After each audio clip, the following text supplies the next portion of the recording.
Hello, everyone. Welcome. I'm live. My name is Niamh O'Sullivan. I'm the Manager of Social Enterprise and Community Benefits at Social Canada. We are so excited to finally share with you all a new report published today, Sell with Impact, Stories and Research from the Canadian Social Enterprise Sector. The reason we created this report is we wanted to get a better understanding of the social enterprise sector in Canada. So we conducted a survey of Social Canada certified social enterprises from across the country, asking them about their financial health and incomes, their employment practices, what their social value creation is, market activities, structure and governance, as well as key challenges faced. This report represents so much more than a snapshot of the social enterprise sector in Canada. The findings are a celebration and a call to action. This is an opportunity to recognize the effort that has gone into building these social enterprises, the lives they have changed, and the community well-being they have created.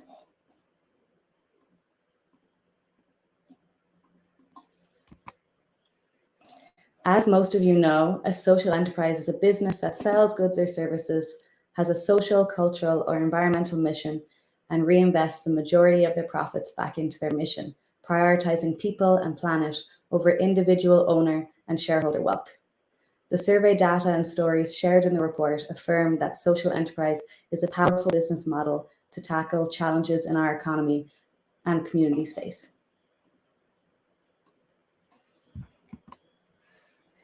In total, we received 88 survey responses representing 132 certified social enterprises from coast to coast.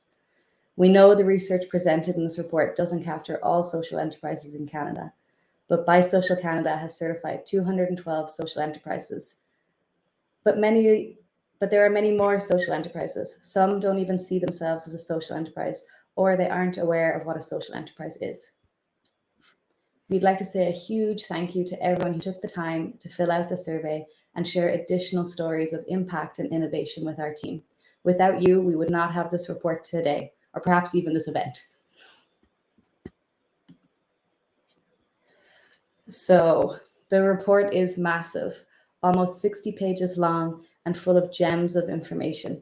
There's no way we could possibly go through it all in 20 minutes, so we wanted to share a high-level snapshot of the research findings.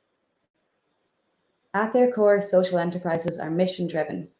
Rather than starting with profits and shareholders at the center of their endeavors, social enterprises put purpose first. The social, cultural, or environmental mission they want to address through their work is the reason social enterprises are created. The high-level data from surveys bust common myths and preconceptions that social enterprises are just side activities of charities or nonprofits, that they aren't profitable, or that they're just a passing fad. The financial data shows that social enterprises had a gross revenue of $4.1 billion in 2022 alone, $3.9 billion of which came from one national social enterprise, Green Shield Canada.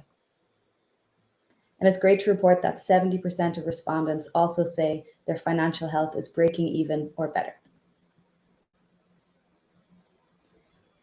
Social enterprises are different from traditional businesses because they reinvest profits and are mission-driven. The financial impact translates to meaningful social change. When asked what is the primary purpose of their organization, 35% said that they exist to provide skills training and employment opportunities for people facing barriers to employment. A further 33% of respondents had some other social mission driving their work. Some great examples we heard directly from social enterprise of putting purpose over profit are Impact Construction in St. John's, Newfoundland.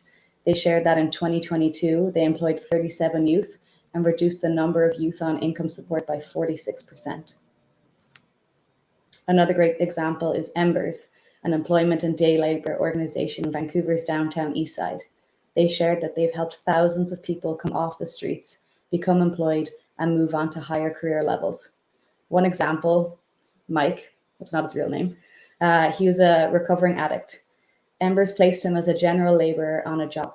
He worked hard and they provided him training to become a hoist operator. And then he later went on to become a construction safety officer. Fast forward 5 years, and he is now an assistant site superintendent, earning a 6-figure income. I love these stories. Social enterprises contribute additional value to their employees and communities because they offer more than just traditional benefits like medical and dental coverage, offering a wide range of wraparound supports which make employment more accessible. As you can see here, 85% of respondents provide wraparound supports. This includes, but is not limited to, free training, transportation, counselors and psychologists, financial coaching to support those breaking the cycle of poverty, peer support from others with lived experience of barriers, flexible work schedules, and more. So now we wanted to share a video with you about an incredible social enterprise called Hire Good. They're based in Edmonton and provide washroom attendant services, junk removal, event groundskeeping, pressure washing, and litter pickup. We're going to share a video showing how their supportive employment opportunities help address social issues and improve lives.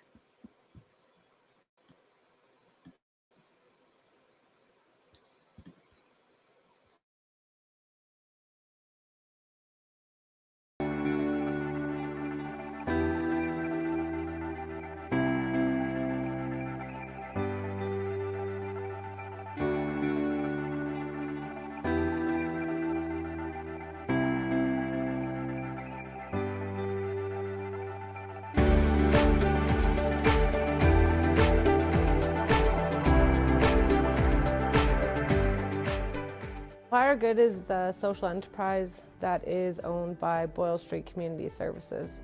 The whole goal of this was to get people who are experiencing homelessness off the streets and to work. It's like this is a part of a solution to homelessness. It's a big problem, and I feel like we've just got a handle on like a piece of that. I've worked with Hire Good for 5 years. Waking up and going to work gives me a purpose in life. I don't know where I would be at this point of my life. Hire Good's like a family. They try getting in, knowing how you are, and they try helping you where they can. Working with Hire Good, you get to know the community. I think it's good because then a lot of people can relate that have lived my life like this, like an addict, and that they could relate to people out on the streets and people that are addicted. So it's like, it's just relating to other people. Yeah, Hire Good has really changed my life, and for the better. It's been, with the flexible time schedules, I've been able to go to school, try to finish high school here, so that's been very good. This is my first official job. It's gotten me really far, and I'm not too sure where I'd be without it, honestly. It's helped me out quite a bit. I've been able to help out my family a lot more. I've been able to live on my own, afford my 3 pets. I've met a lot of community and other workers in different companies that have recognized my potential through Hire Good, and because of that I got my foot in the door for support work, and that is something that I want to do now. I didn't think that I'd ever have anybody rooting for me and supporting me to do that, and I was given more than just that opportunity. I was given a family, and I've never really had that aspect, so it's really nice to be around my family on top of having a family at work, so it's really nice.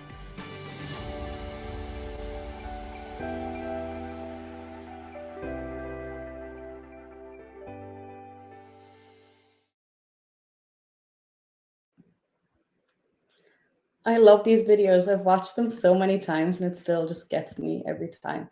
It's so nice to be able to, share perspectives of the employees that work for these organizations and share how their lives have been changed as a result of this work.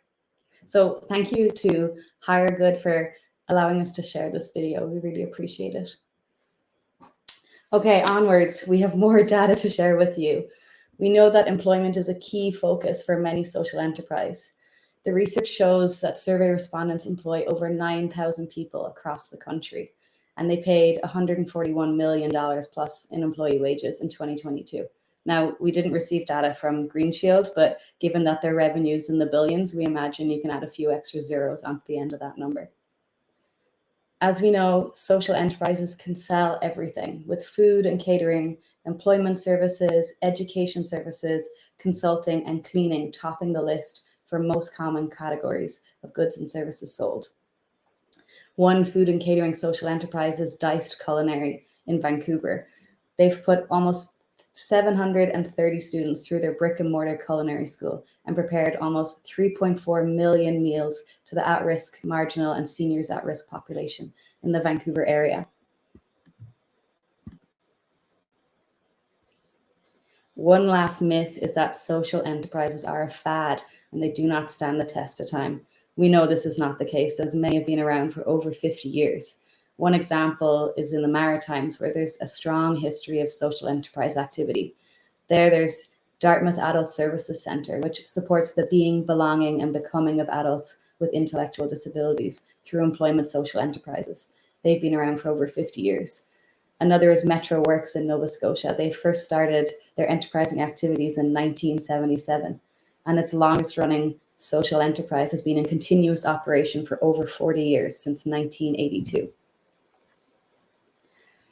In another part of our research, we asked social enterprises what challenges they face, and you can see here which challenges they face most, access to markets being top of the list. We know there are many complex and pressing issues that communities face, such as affordable housing, poverty, social exclusion, climate change, inequality, and more. Social enterprises offer solutions to these challenges, but need more support from government and corporate purchasers and funders to increase access to markets and finance and grow business capacity.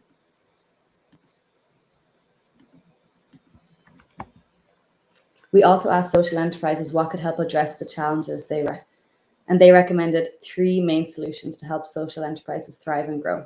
The first was social procurement. The more purchasers that are looking to practice social procurement, the more potential new customers there are for social enterprise.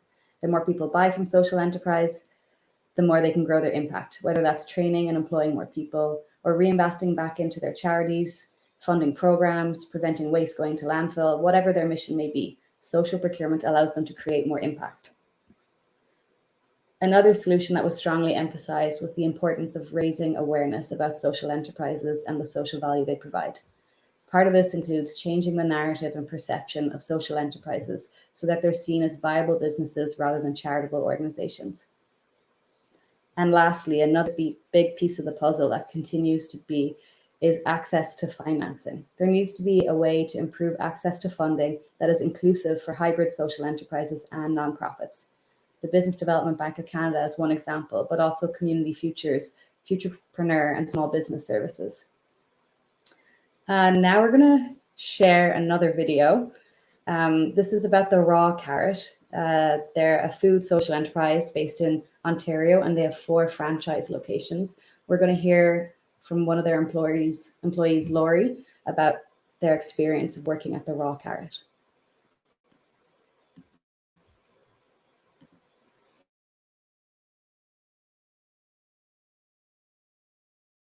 Connection, a real connection to people that you know that they won't turn your back on you. You can always count on them. If you have problems, you can talk to them and they understand where you're coming from.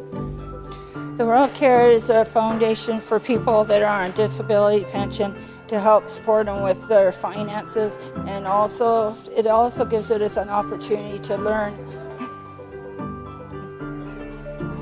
There's no really secret to the Raw Carrot. It's a fun atmosphere. Everybody gets to know everybody. We like helping each other. We like communicating with each other. We like helping each other. We like doing things together, and it's all in one. It's like a big family, and we all care about each other's feelings and what's going on in it.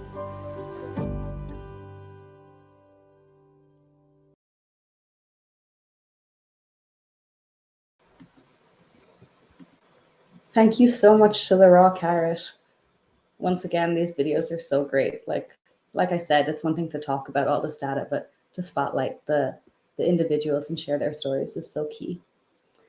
Okay, so looking ahead, what can everyone do to take action beyond today's section?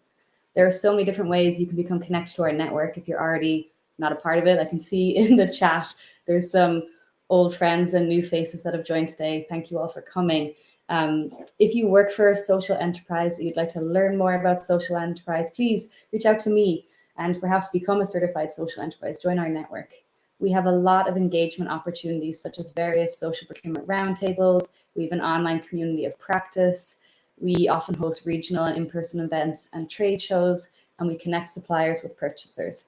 Our website has a list of free resources, including the report that we're launching today. On the flip side, for purchasers, just as I mentioned, you're invited to all those engagement meetings as well.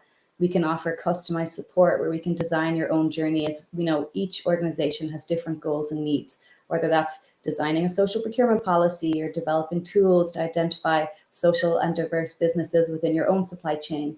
Perhaps it's creating a social value questionnaire that you can add into an RFX process. Separate to that, we also offer training. The Social Procurement Professional Certificate is a 4-week online workshop. Our next cohort begins on November 1st. I think my colleague Emma has been blasting the chat with links to all of these things that I've just mentioned. So if you're interested, take a look there. And lastly, as I mentioned at the beginning of this session, 20 minutes is not enough time. I barely scratched the surface. I really encourage you all to read the report and share it among your network.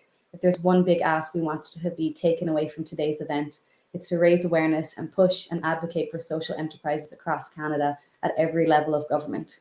We hope you all continue learning on this journey, and please stay connected with BuySoc Canada, whether that's on social media or by subscribing to our newsletter. Okay, I know that was a little bit over time, but we're going to go into community discussion now. So feel free to join a table, connect with peers. If you like, you can share your thoughts on the research data and stories I've just shared.